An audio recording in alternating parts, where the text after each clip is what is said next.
চারটি শর্ত মেনটেন করতে পারেন। 1 নাম্বার শর্ত হচ্ছে অ্যাকনলেজমেন্ট ইউর সিন। আপনাকে স্বীকার করতে হবে আপনি যে গুনাহ করেছেন। রব্বুল আলামিন, আমি অন্যায় করেছি, অপরাধ করেছি আল্লাহ, আমি আর গুনাহ করব না, আমি স্বীকার করেছি, মালিক তুমি আমাদেরকে ক্ষমা করে দাও। 1 নাম্বার অ্যাকনলেজমেন্ট ইউর সিন। আপনি আপনার গুনাহের জন্য আপনাকে স্বীকার করতে হবে আল্লাহ আসমানের নিচে জমিনের উপরে আমার থেকে পাপী বান্দা আর কেউ নাই। 2 নাম্বার হচ্ছে আমাদেরকে অনুতপ্ত হতে হবে। Repentance for your scene. আপনাকে অনুতপ্ত হতে হবে যে আপনি গুনাহ করেছেন, গুনাহ করার কারণে আপনাকে লজ্জিত হতে হবে। রব্বুল আলামিন, আমি বুঝতে পারি না আমি গুনাহ করে ফেলেছি, শয়তানের ধোকায় পড়ে আমি গুনাহ করেছি, নফসে আমরা ধোকা খেয়ে গুনাহ করেছি, দুষ্ট বন্ধুর পড়াশোনায় পড়ে গুনাহ করেছি, এই দুনিয়ার মোহে পড়ে আমি গুনাহ করেছি আল্লাহ, আমি অনুতপ্ত, আমি লজ্জিত, আল্লাহ তুমি আমাকে মাফ করে দাও। আল্লাহ তাআলা অবশ্যই মাফ করে দেবে, কারণ হযরত আদম আলাইহিস সালাতু ওয়াস সালাম তিনি একটি ভুল করেছেন, সামান্য একটি ভুল। এই ভুল করার কারণে আল্লাহ তাআলা আদমকে দুনিয়ার মধ্যে প্রেরণ করে দিলেন জান্নাত থেকে।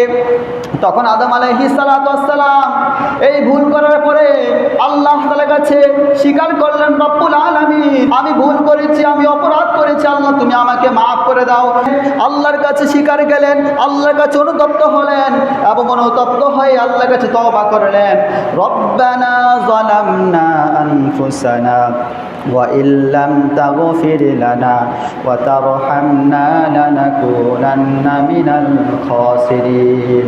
হে আল্লাহ, আমি জুলুম করেছি, আমি অন্যায় করেছি, আমি অপরাধ করেছি, আমি ভুল করেছি আল্লাহ, তুমি যদি রহম না করো, তুমি যদি দয়া না করো, তুমি যদি আমাকে মাফ না করো, তাহলে তো আমি জালেমদের কাতারে, আমি ক্ষতিগ্রস্তদের কাতারে শামিল হয়ে যাব। রব্বুল আলামিন, আপনি আমাকে মাফ করে দেন। আদম আলাইহিস সালাম স্বীকার গেলেন, অনুতপ্ত হলেন এবং আল্লাহর কাছে তওবা করলেন। আল্লাহ তাআলা আদম আলাইহিস সালামের তওবাকেও কিন্তু কবুল করে নিলেন। সুবহানাল্লাহ। তওবার 3 নম্বর শর্ত হচ্ছে যেই গুনাহ করেছেন সেই গুনাহ আপনাকে বাদ দিতে হবে।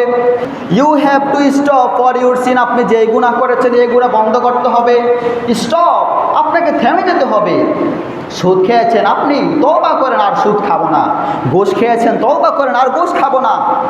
হারাম করেছেন, হারাম কাজ করেছেন, পাপ কাজ করেছেন, তওবা করেন আর করব না।